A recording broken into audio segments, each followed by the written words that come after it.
Hello everyone, আসসালামু আলাইকুম। আমি মুজিফা রহমান, আপনার সঙ্গে স্বাগত জানাচ্ছি আজকের লেকচার ভিডিওতে।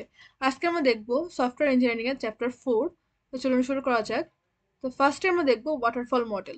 তো ওয়াটারফল মডেলটা আমরা অলরেডি পড়ে আসছি আগের সেমিস্টারে স্যাডে, অর্থাৎ সফটওয়্যার ইঞ্জিনিয়ারিং অ্যান্ড ডিজাইনে। ওয়াটারফল মডেলের কাজ কি? প্রথমে হচ্ছে কমিউনিকেশন করা, দেন হচ্ছে প্ল্যানিং করা, then modelling, then construction, then deployment. তো এটাকে বলা হচ্ছে linear and sequential model. All activities are schedule before initiating project, অর্থাৎ সব ধরনের অ্যাক্টিভিটিসগুলো আমাদের প্রজেক্টটা শুরু হওয়ার আগে স্কেজুল করা লাগে। তো ওয়াটারফল মডেলের অ্যাডভান্টেজ ডিসঅ্যাডভান্টেজগুলো দেখি। অ্যাডভান্টেজটা ফার্স্টে দেখি, সেটা হচ্ছে base model, simple and easy to implementation and ideal for small project. Small প্রজেক্টের জন্য এটা হচ্ছে খুবই কার্যকরী একটা মডেল, খুবই ইজি হচ্ছে ইমপ্লিমেন্টেশন এর জন্য, এবং এটা হচ্ছে বেস মডেল, এটা হচ্ছে অ্যাডভান্টেজ। দেন হচ্ছে ডিসঅ্যাডভান্টেজের মধ্যে হচ্ছে নো কাস্টমার ফিডব্যাক, অর্থাৎ কাস্টমারের কোনো ফিডব্যাক এখানে নেওয়া যায় না। No opportunity for early input, অর্থাৎ কাস্টমারের জন্য কোনো ফিডব্যাক নেওয়া যাচ্ছে না। কাস্টমার যদি হঠাৎ করে বলে যে আমাদের এই চেঞ্জটা প্রয়োজন একটা প্রজেক্ট বিল্ডের মাঝ বরাবর, মানে মাঝখানের সময়, সেই মুহূর্তে কিন্তু সেটা কিন্তু পসিবল হয় না, কারণ আমরা ওয়াটারফল মডেলে কোনো ব্যাক ট্র্যাক করতে পারি না। দেন হচ্ছে ফেজেস আর স্ট্রিক্টলি লিনিয়ার, অর্থাৎ যেটা বললাম যে কোনো ফার্দার যদি আমাদের চেঞ্জেস দরকার হয় সেটাকে কিন্তু আমরা এই ওয়াটারফল মডেলে করতে পারি না। আমাদের ফার্স্টে একদম ইনিশিয়ালি একটা অ্যাক্টিভিটিস চার্ট তৈরি করতে হবে, যার মাধ্যমে আমরা ওই লিনিয়ারলি এই অ্যাক্টিভিটিসগুলো বা এই প্রসেসগুলো ফলো করতে হবে, বাট আমরা কোনো ধরনের চেঞ্জ কিন্তু মাঝখানে আনতে পারবো না। দেন হচ্ছে নো প্যারালিজম, অর্থাৎ ওয়ান ফেজ এট এ টাইম। একটা ফেজে কাজ শেষ হওয়ার পরেই কিন্তু আমরা অন্য আরেকটা ফেজে যেতে পারবো। যেমন ধরেন এখানে প্ল্যানিং এর পরে কিন্তু মডেলিং এ যেতে পারবো, মডেলিং শেষ হওয়ার পরে কিন্তু কনস্ট্রাকশন যেতে পারবো, কনস্ট্রাকশন থেকে মডেলিং এ ব্যাক করতে পারবো না। এটাই হচ্ছে ওয়াটারফল মডেলের সবচেয়ে বড় ডিসঅ্যাডভান্টেজ। দেন হচ্ছে risk, high risk for requirement changes, অর্থাৎ যখন কোনো একটা কিছু চেঞ্জের দরকার হয় সেখানে কিন্তু একটা হাই রিস্ক চলে আসে, কারণ আমরা সেটাকে আর ওই মুহূর্তে পসিবল হয় না। যেমন ধরেন একটা আমরা বিল্ডিং তৈরি করব, একটা স্ট্রাকচার তৈরি করে আমরা বিল্ডিং এর 3টা রুম করে ফেলছি। এখন যদি আমাদেরকে ক্লায়েন্ট এসে বলে যে এই রুমটা ছোট হয়ে গেছে, রুমটা একটু বড় করা দরকার ছিল, সেই মধ্যে থেকে আমরা এই রুমটাকে আবার ভেঙে আবার নতুন করে বিল্ড করব, এটা অনেক বেশি কষ্টসাধ্য বিষয়, তাই না? এটাই হচ্ছে ওয়াটারফল মডেলের একটা ধরন। দেন হচ্ছে মোস্ট ইফোর্ট মোস্ট ইফোর্ট গোজ ইনটু মেনটেন্যান্স, অর্থাৎ মেনটেন্যান্সের জন্যই হচ্ছে অনেকটা ইফোর্ট হচ্ছে এখানে চলে যায়, কারণ সেটাকে মেনটেন করা অনেক জটিল একটা প্রসেস, কারণ ওইটাকে আর ফার্দার চেঞ্জ করা যায় না। যেটা একবার করে ফেলবো সেটাকে আমাদেরকে মেনটেন করে যেতে হবে। এখানে হচ্ছে when choose the waterfall model, কখন হচ্ছে আমরা ওয়াটারফল মডেলটাকে চুজ করব। ফার্স্ট অফ অল হচ্ছে যখন আমাদের প্রজেক্টটা স্মল হবে, সেক্ষেত্রে আমরা ওয়াটারফল মডেলকে চুজ করব। যখন আমাদের কাছে ক্লিয়ার রিকোয়ারমেন্ট থাকবে তখন ওয়াটারফল মডেলকে চুজ করব।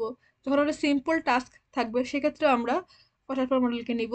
যখন ফিক্সড বাজেট এবং টাইমলাইন থাকবে সেক্ষেত্রেও আমরা ওয়াটারফল মডেল নিব, কারণ ফিক্সড টাইমলাইনের মাধ্যমে হচ্ছে আমরা কি করতে পারি, ওয়াটারফল মডেলে একটা নির্দিষ্ট অ্যাক্টিভিটি ফ্রেমওয়ার্ক রেডি করতে পারি, যার মাধ্যমে আমরা একটা প্রজেক্টের ওভারঅল কাজ কমপ্লিট করতে পারি। দেন 5 নম্বরটা হচ্ছে রেগুলেটরি নিডস, অর্থাৎ আমাদের যে ডকুমেন্টেশন সেগুলোকে আমরা ওয়াটারফল মডেলে খুব ইজিলি করতে পারবো, কারণ দেখেন আমাদের ওয়াটারফল মডেলে একদম শুরুতে ইনিশিয়ালি সব ধরনের অ্যাক্টিভিটিসকে আমাদের নোট ডাউন করতে হচ্ছে, এই ধাপের পরে এই ধাপ আসবে, এই ধাপের পরে এই ধাপ আসবে। এটাই হচ্ছে ওয়াটারফল মডেলের সবচেয়ে বড় একটা অ্যাডভান্টেজ, যে আমাদের আলাদা করে ডকুমেন্টেশনের জন্য টাইম লাগছে না, একবারে ডকুমেন্টেশন হয়ে যাচ্ছে। তো the waterfall model is best when use clear stable environment and project scope, অর্থাৎ যখন একটা এনভায়রনমেন্ট স্টেবল থাকবে, একটা ক্লিয়ার কনসেপ্ট থাকবে আমাদের প্রজেক্ট সম্পর্কে, তখন আমরা ইজিলি ওয়াটারফল মডেলকে চুজ করব। এখন আমরা দেখব ভি মডেল। এই যে ওয়াটারফল মডেল, ভি মডেল, আরো একটা মডেল আছে, সেগুলো হচ্ছে সব সফটওয়্যার ডেভেলপমেন্ট লাইফ সাইকেল বা এসডিএলসির সব ফেজ বা সবগুলো মডেল। একটা সফটওয়্যার ডেভেলপ করতে এই মডেলগুলোকে আমরা ইউজ করি। তা আমরা ওয়াটারফল দেখলাম, এখন দেখবো V model. It combines verification and validation, অর্থাৎ এই ভি মডেলটা হচ্ছে ভেরিফিকেশন এবং ভ্যালিডেশন দেয় একটা প্রজেক্টের ক্ষেত্রে। Testing phase in plan parallelly with the development phase and coding phase connect the two sides, অর্থাৎ ভি মডেলের স্ট্রাকচারটা দেখেন এই যে ভির মতন, তাই না? মানে এখানে হচ্ছে টেস্টিং ফেজ এবং যে ডেভেলপমেন্ট ফেজ সেটা একই সাথে কাজ করে, দুটো সাইড থেকে দুটা কানেক্ট হয়। লেফট সাইডটা হচ্ছে ডেভেলপমেন্ট অ্যাক্টিভিটিসগুলো থাকে এবং রাইট সাইডে হচ্ছে টেস্টিং অ্যাক্টিভিটিসগুলো থাকে। তো ডেভেলপমেন্ট অ্যাক্টিভিটিসগুলো হচ্ছে requirement modeling, architecture design, component design, code generation. আর রাইট সাইডে যেগুলো সেটা হচ্ছে unit testing, integration testing, system testing, then হচ্ছে অ্যাকসেপ্টেন্স টেস্টিং। এটাই হচ্ছে ভি মডেল, মানে সবগুলো প্রসেস একটা ভি শেপ আকৃতির হয়ে আমাদের কাজ করে। লেফট সাইডে থাকবে হচ্ছে ডেভেলপমেন্ট অ্যাক্টিভিটিস আর রাইট সাইডে থাকবে হচ্ছে টেস্টিং অ্যাক্টিভিটিস। এটাকে মনে রাখলেই আপনাদের চলবে। তো এখন আমরা দেখবো ভি মডেলের অ্যাডভান্টেজ এবং ডিসঅ্যাডভান্টেজ এবং কখন আমরা সেটাকে ইউজ করব। তো প্রথমে দেখি অ্যাডভান্টেজ, টাইম সেভিং। অর্থাৎ দেখেন, আমাদের যখন ডেভেলপমেন্ট অ্যাক্টিভিটিসগুলো থাকবে সেগুলো একটা সাইডে থাকছে এবং টেস্টিং অ্যাক্টিভিটিসগুলো আরেকটা সাইডে থাকছে, তার কারণে কি হচ্ছে আমাদের টাইমটা কম ওয়েস্ট হচ্ছে, তাই না, টাইম সেভ হচ্ছে। দেন হচ্ছে good understanding for the project. অর্থাৎ কোন ধাপটা কখন হচ্ছে, কোন সাইডে কোন কাজ হচ্ছে সেটা কিন্তু খুব ইজিলি আন্ডারস্ট্যান্ড করা যাচ্ছে। ইজি টু ট্র্যাক প্রোগ্রেস, অর্থাৎ প্রোগ্রেসটাকে এখানে ইজিলি ট্র্যাক করা যাচ্ছে। ইফেক্টিভ ডিফেক্ট ট্র্যাকিং, অর্থাৎ কোনো ধরনের ডিফেক্ট থাকলে সেটাকে ইফেক্টিভলি ট্র্যাক করা যাচ্ছে যে এখানে এই ভুলটা এখানে আছে, এটাকে তখন সলভ করা যায়। দেন হচ্ছে ডিসঅ্যাডভান্টেজ হচ্ছে নো ফিডব্যাক, কোনো ধরনের ফিডব্যাক নেওয়ার কোনো স্কোপ নাই। লেস স্কোপ ফর চেঞ্জেস, কোনো ধরনের ফিডব্যাক যেহেতু নাই সেটার কারণে কোনো চেঞ্জেসও আনা যায় না। Risk analysis is not done, অর্থাৎ এখানে আমরা যে প্রজেক্ট বানাচ্ছি ভি মডেল ইউজ করে সেটাকে কতটুকু রিস্ক আছে সেটা কিন্তু অ্যানালাইজ করা যায় না। Not suitable for large project, অর্থাৎ বড় ধরনের কোনো প্রজেক্টের ক্ষেত্রে ভি মডেলটা কিন্তু একেবারে সুইটেবল না। আমরা স্মল প্রজেক্টের ক্ষেত্রে ভি মডেলটাকে ইউজ করতে পারবো। When choose the V model, যখন আমাদের ক্লিয়ার রিকোয়ারমেন্ট থাকবে, স্টেবল এনভায়রনমেন্ট থাকবে, যখন টেস্টিংয়ের জন্য ইয়ে থাকবে যে কোয়ালিটি অ্যাসুরেন্স আমাদের মেনটেন করতে হবে, যে কোয়ালিটিটা কেমন আসছে সেটা চেক করার বিষয় থাকবে, এবং মিডিয়াম সাইজ প্রজেক্ট, অর্থাৎ যখন মিডিয়াম সাইজের কোনো প্রজেক্ট থাকবে বা স্মল প্রজেক্ট থাকবে তখন আমরা ভি মডেলটাকে ইউজ করব। রেগুলেটরি কমপ্লায়েন্স, অর্থাৎ বিভিন্ন ধরনের ডকুমেন্টেশন যখন প্রয়োজন হবে তখন আমরা এই ভি মডেলটাকে ইউজ করব। তো এটা অনেকটা ওয়াটারফল মডেলের সঙ্গে কাছাকাছি, এর যখন চুজ করার বিষয়টা থাকে তখন কাছাকাছি চলে আসে, তাই না? তা আপনারা খেয়াল রাখবেন যে ওয়াটারফল মডেল হচ্ছে যখন আমরা স্মল প্রজেক্টের জন্য নিব তখন আমরা ওয়াটারফল মডেল নিব, আর যখন আমাদের মিডিয়াম প্রজেক্ট থাকবে সেক্ষেত্রে আমরা ভি মডেলটাকে নিব। আর যখন আমাদের টেস্টিং এর বিষয়টা আসবে যে কোয়ালিটিকে অ্যাসুরেন্স করতে হবে সেক্ষেত্রে আমরা এই ভি মডেলকে চুজ করব।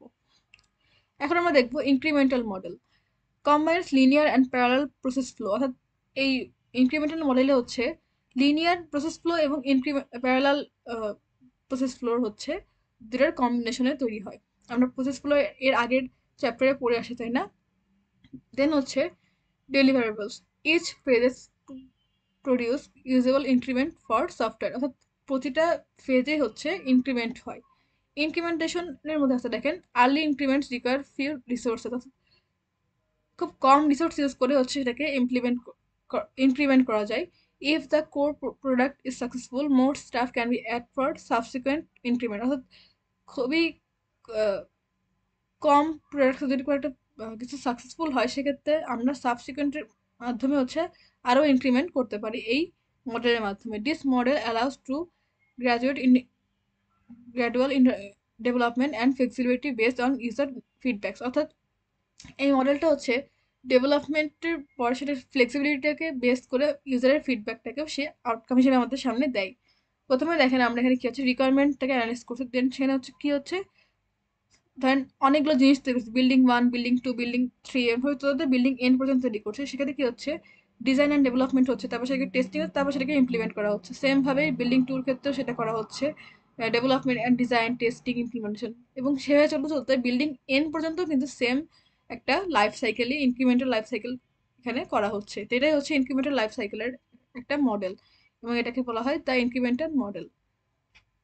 তো ইনক্রিমেন্টাল মডেলের অ্যাডভান্টেজ ডিসঅ্যাডভান্টেজ এবং কখন সেটাকে চুজ করবো সেটা এখন দেখি। এখানে হচ্ছে অ্যাডভান্টেজ হচ্ছে ইম্পর্টেন্ট ফাংশন ডিপ্লয় ফার্স্ট, অর্থাৎ যে ফাংশনগুলো ইম্পর্টেন্ট সেটাকে আমাদের ফার্স্টে ডেভেলপ করা লাগবে। দেন হচ্ছে working software develop delivery quickly, অর্থাৎ আমরা যে সফটওয়্যারটা বানাচ্ছি সেটা কুইকলি ডেলিভার করতে হবে। Flexible and adaptable for changes, অর্থাৎ সেটাকে যদি ইজিলি চেঞ্জ করা যায় সেটা ইজিলি অ্যাডাপ্ট করা যায় সেগুলোকে আমাদেরকে মেনটেন করতে হবে, মানে সেটা অ্যাডভান্টেজ এই মডেলের। দেন ফোর্থ যে পয়েন্ট সেটা হচ্ছে customer feedback receive on each module, অর্থাৎ কাস্টমারের ফিডব্যাক হচ্ছে এখানে নেওয়া যায়। এটা কিন্তু ভি মডেল বা ওয়াটারফল মডেলে ছিল না, কাস্টমার কোনো ফিডব্যাক দিতে পারতো না, বাট ইনক্রিমেন্টাল মডেলে কিন্তু কাস্টমার ফিডব্যাক দিতে পারছে, এটা হচ্ছে সবচেয়ে বড় অ্যাডভান্টেজ।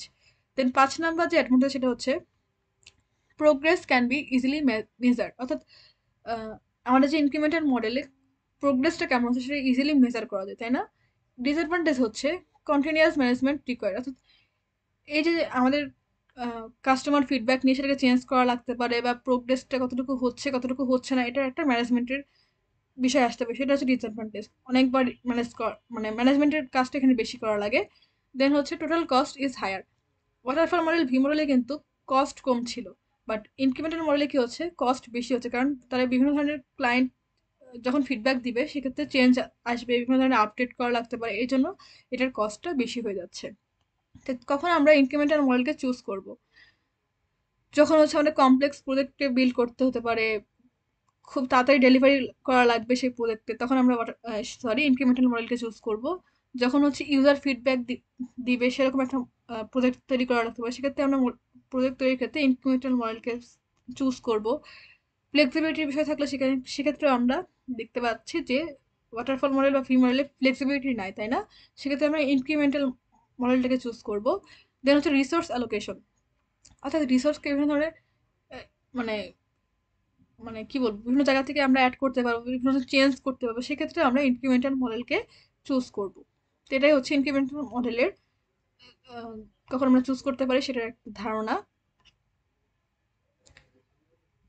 এখন আমরা দেখব reuse oriented software engineering. In the majority of software projects there are some software reuse, অর্থাৎ যখন আমরা সফটওয়্যারকে প্রজেক্ট হিসেবে নিব সেক্ষেত্রে বিভিন্ন ধরনের সফটওয়্যার থাকে যেগুলোকে আমরা বেসিস করে সেগুলোর আপডেটের কাজ করি, তাই না? সেক্ষেত্রে আমরা কি করবো, একটা সফটওয়্যারকে রিইউজ করি।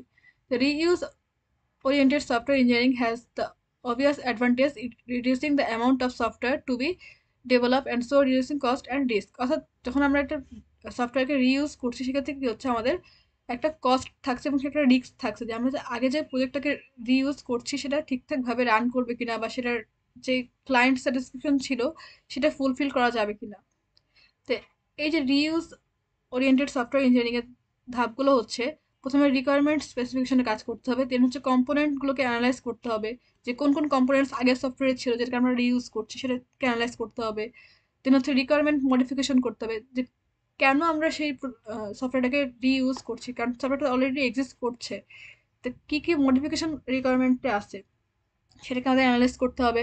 দেন হচ্ছে software system design with reuse, অর্থাৎ আমরা সিস্টেমটাকে ডিজাইন করব আগের যে সফটওয়্যার ছিল সেই বেসিসেই, সেই বেসিসটাকে মানে মেন রেখে আমরা যে ফার্দার যে চেঞ্জেসগুলো দরকার বা যে রিকোয়ারমেন্টগুলো ছিল যে চেঞ্জ করতে হবে সেগুলোকে আমরা চেঞ্জ করব। দেন হচ্ছে ডেভেলপমেন্ট অ্যান্ড ইন্টিগ্রেশন, অর্থাৎ যে চেঞ্জগুলো আমরা দেখলাম বা করা দরকার সেগুলোকে আমরা এখন কী করবো, ডেভেলপ করবো এবং ইন্টিগ্রেশনের কাজ করব। দেন হচ্ছে সিস্টেম ভ্যালিডেশন, অর্থাৎ সিস্টেমটা আমরা বিল্ড করলাম, ডেভেলপ করলাম, ইন্টিগ্রেট করলাম, সেটা ভ্যালিড কিনা সেটাকে এই স্টেজে চেক করা হবে। এটাই হচ্ছে রিইউজ ওরিয়েন্টেড সফটওয়্যার ইঞ্জিনিয়ারিং এর ধাপগুলো। তো এখন আমরা দেখবো ইভলিউশনারি মডেল প্রোটোটাইপিং। প্রোটোটাইপিং এর মধ্যে আছে দেখেন কমিউনিকেশন, তারপর হচ্ছে কুইক প্ল্যানিং, দেন হচ্ছে modelling, quick design, construction of prototype, deployment, delivery and feedback, অর্থাৎ প্রথমে কমিউনিকেশন করতে হবে, মানে এটা হচ্ছে প্রোটোটাইপের বিভিন্ন স্টেজ। প্রথমে কমিউনিকেশন, তারপর হচ্ছে কুইক প্ল্যানিং হবে, দেন মডেলিং হবে, কুইক ডিজাইন করা যাবে, দেন হচ্ছে কনস্ট্রাকশন করা যাবে, দেন হচ্ছে লাস্টে ডেভেলপমেন্ট অ্যান্ড ডেলিভার দ্য ফিডব্যাকের মাধ্যমে করা যাবে। The prototype can be used in the requirement engineering process to help requirement education and validation, অর্থাৎ রিকোয়ারমেন্ট ইঞ্জিনিয়ারিং আমাদের আরেকটা চ্যাপ্টার, সেটা আমরা সামনে পড়বো।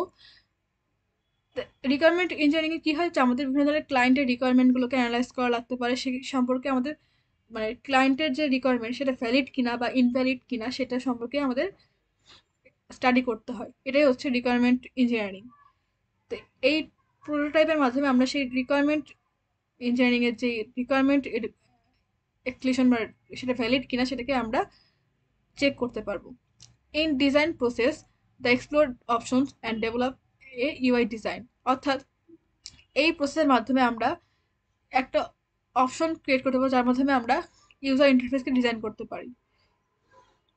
দেন হচ্ছে in the testing phase to run back to back test. অর্থাৎ আমরা যখন সেই প্রসেসটা বিল্ড করার পর টেস্ট করব, সেটা back to back test to আমাদের সামনে উপস্থাপন হবে যে আমরা এই প্রসেস ফলো করছি এবং সেই বেসিসে এই জিনিস রান করছে। এখন আমরা দেখব আর একটা ইভোলিউশনারি মডেল, সেটা হচ্ছে স্পাইরাল মডেল। দ্য স্পাইরাল মডেলের মধ্যে দেখেন এটা কিন্তু এই যে এরকম। প্রথমে হচ্ছে প্ল্যানিং। প্ল্যানিংয়ের মধ্যে কী করা হয়, এস্টিমেট করা হয়, স্ক্যাজুয়ালিং করা হয়, রিস্ক অ্যানালাইসিস করা হয়। দেন হচ্ছে মডেলিং। মডেলিংয়ের মধ্যে কী করা হয়, অ্যানালাইসিস করা হয়, ডিজাইন করা হয়। দেন হচ্ছে কনস্ট্রাকশনের মধ্যে কোড করা হয়, টেস্ট করা হয়। ডেপ্লয়মেন্টের মধ্যে ডেলিভারি করা হয় এবং ফিডব্যাক নেওয়া হয় কাস্টমার থেকে। দেখেন এই সবগুলো ফেজ কিন্তু একটার পর একটা হচ্ছে, তাই না? প্রথমে কমিউনিকেশন হলো, প্ল্যানিং হলো, মডেলিং হলো, কনস্ট্রাকশন হলো, দেন হচ্ছে ডেপ্লয়মেন্ট। এটাই হচ্ছে স্পাইরাল মডেল। দেখেন process is represent as a spiral rather than A sequence for activities with back tracking. অর্থাৎ এখানে কি হচ্ছে, আমরা একটা স্পাইরাল ওয়েতে একটা প্রোগ্রামকে বা একটা সিস্টেমকে দেখাতে পারছি যে কোন কোন স্টেজে যে কোন কোন জিনিসটা হচ্ছে, এবং সেখানে কিন্তু ব্যাক ট্র্যাক করা সম্ভব। Each loop in the spiral represent a phase in the process. অর্থাৎ প্রতিটা লুপ কিন্তু একটা ফেজ বোঝাচ্ছে। যেমন ধরেন এই যে লুপটা এখানে, এখান থেকে এই পর্যন্ত লুপটা বোঝাচ্ছে কমিউনিকেশনের, এখান থেকে এই লুপটা বোঝাচ্ছে প্ল্যানিং এর, এখান থেকে এই লুপটা বোঝাচ্ছে মডেলিং এর, এবং এখান থেকে এই লুপটা বোঝাচ্ছে কনস্ট্রাকশনের। তাদের মধ্যে ধরন কনস্ট্রাকশনের মধ্যে কোড করা লাগবে, টেস্ট করা লাগবে, মডেলিং এর মধ্যে অ্যানালিস করা লাগবে, ডিজাইন করা লাগবে, প্ল্যানিং এর মধ্যে এস্টিমেট করা লাগবে, স্ক্যাজুয়ালিং করা লাগবে, রিস্ক অ্যানালিসিস করা লাগবে। এই যে বিভিন্ন জিনিসগুলো কিন্তু আমাদের খুব ইজিলি এই স্পাইরাল যেই সিকোয়েন্স বা স্পাইরাল মডেল তার মাধ্যমে আমরা ইজিলি বুঝতে পারছি।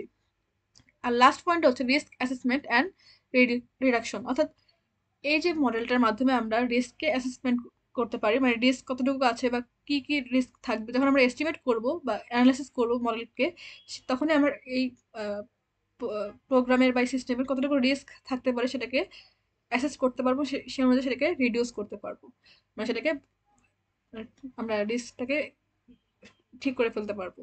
এটা হচ্ছে স্পাইরাল মডেল। তো আজকে আমরা waterfall model, V model, incremental model, spiral model, বিভিন্ন ধরনের মডেল দেখলাম। তো আশা করি আপনারা সবাই বুঝতে পারতেন। তারপরে কারো কোনো কোশ্চেন থেকে কমেন্ট করতে পারেন। তো আজকের ভিডিওটা এই পর্যন্তই। চ্যানেলটি এখন সাবস্ক্রাইব করেন, চ্যানেলটিকে প্লিজ সাবস্ক্রাইব করবেন, ভিডিওতে লাইক করবেন, কমেন্ট করবেন, শেয়ার করবেন। ভিডিওটি দেখার জন্য ধন্যবাদ। আল্লাহ হাফেজ।